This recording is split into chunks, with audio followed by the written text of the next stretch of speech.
program, a State of the Union, addressed by William Wagner. Welcome, fellow Americans. As we open the second decade of the 21st century, it has become clear that the change that was promised by President Obama when he was candidate Obama has become very much like the same old war and bailouts for Bankgangster type corporations that are going bankrupt.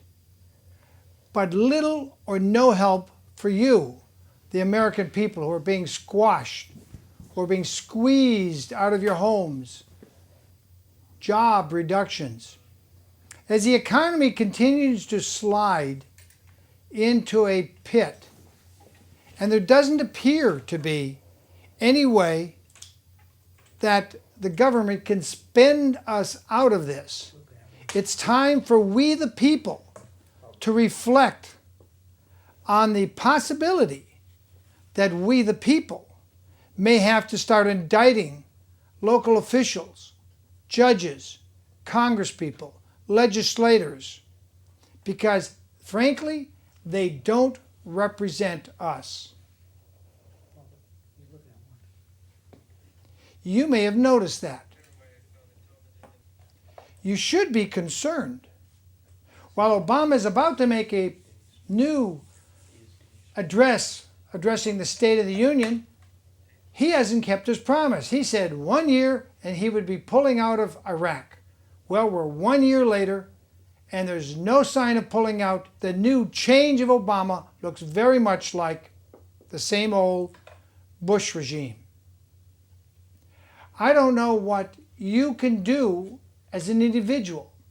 If many of you gather together and form special grand juries in each county, you can effect a change by forming these special grand juries in whatever state you're in. It will take some time. It will take effort. But if you do not make the effort now, when will you make the effort? Watching national football or basketball or American Idol or Dancing with the Stars or whatever program that seems to appease your conscience and make you feel like everything's going to be okay. It isn't okay.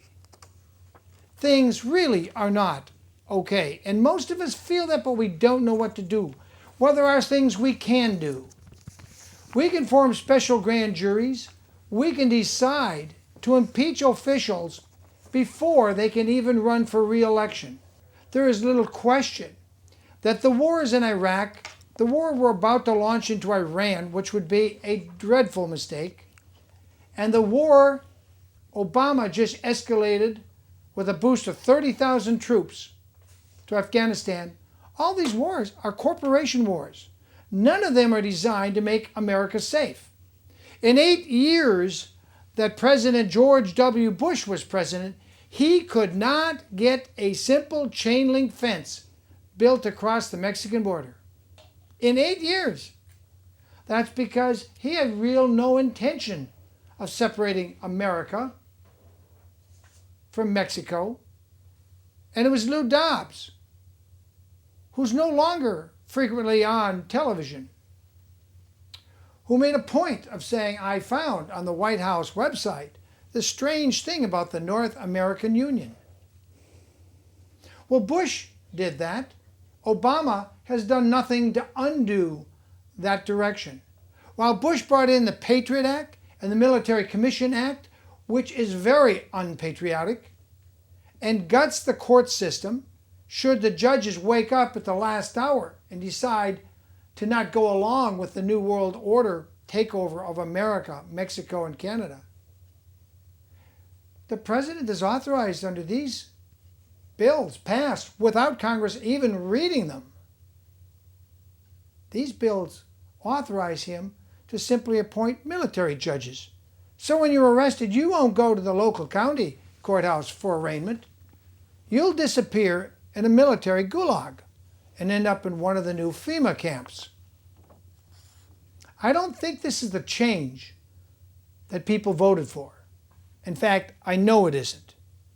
People expected Obama to undo some of the damage, but instead, Obama has set himself to destroy the American health care and use the vaccination, the forced vaccination program, to put more Americans in contempt of the government, to the point now where people are afraid to speak out.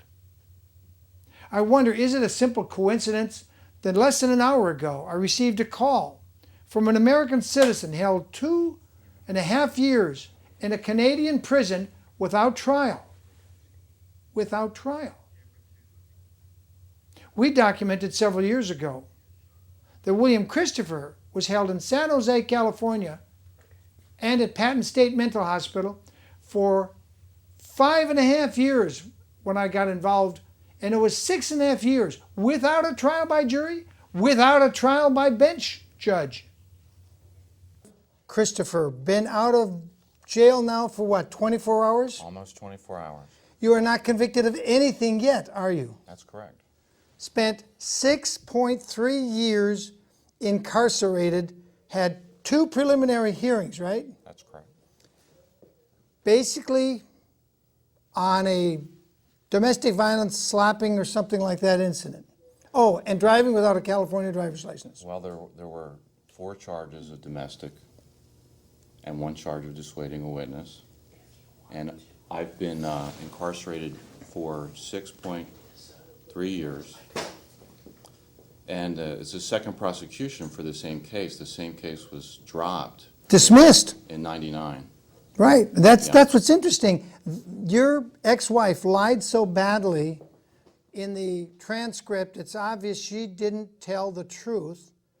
The DA, which was Nishigaya, Daniel Nishigaya. who's now been promoted to a supervisor assistant DA, Of course.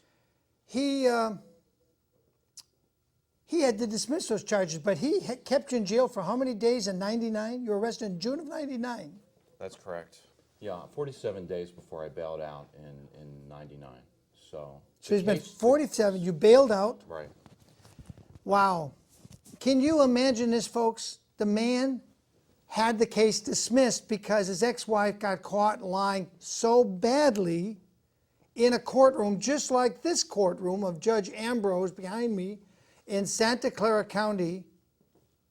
She lied so badly, the DA himself went to you and said, cop a plea, right? But he offered to resolve the entire 5 felony count down to 1 misdemeanor. To 1 misdemeanor. And I wouldn't do it in order to save my parental rights. I couldn't plead guilty, even to save myself from a very corrupt system. How does this happen in a country that says it's the land of the free and the home of the brave? I ask you, my fellow Americans, are you going to sit back and continue to let America drift into a Nazi-styled fascism, where the only thing you can answer to any government official is, yes, sir? Who's supposed to be the servant and who's supposed to be the master? As I read our California and our U.S. Constitution, it seems to make clear, along with the Federalist Papers, that we, the people, were told 220 years ago that if things get this bad, we don't just have a right to overthrow the government. We have a duty to suspend a government that abuses us and replace it with a government that represents us. I don't think guns and bullets are the way to do that.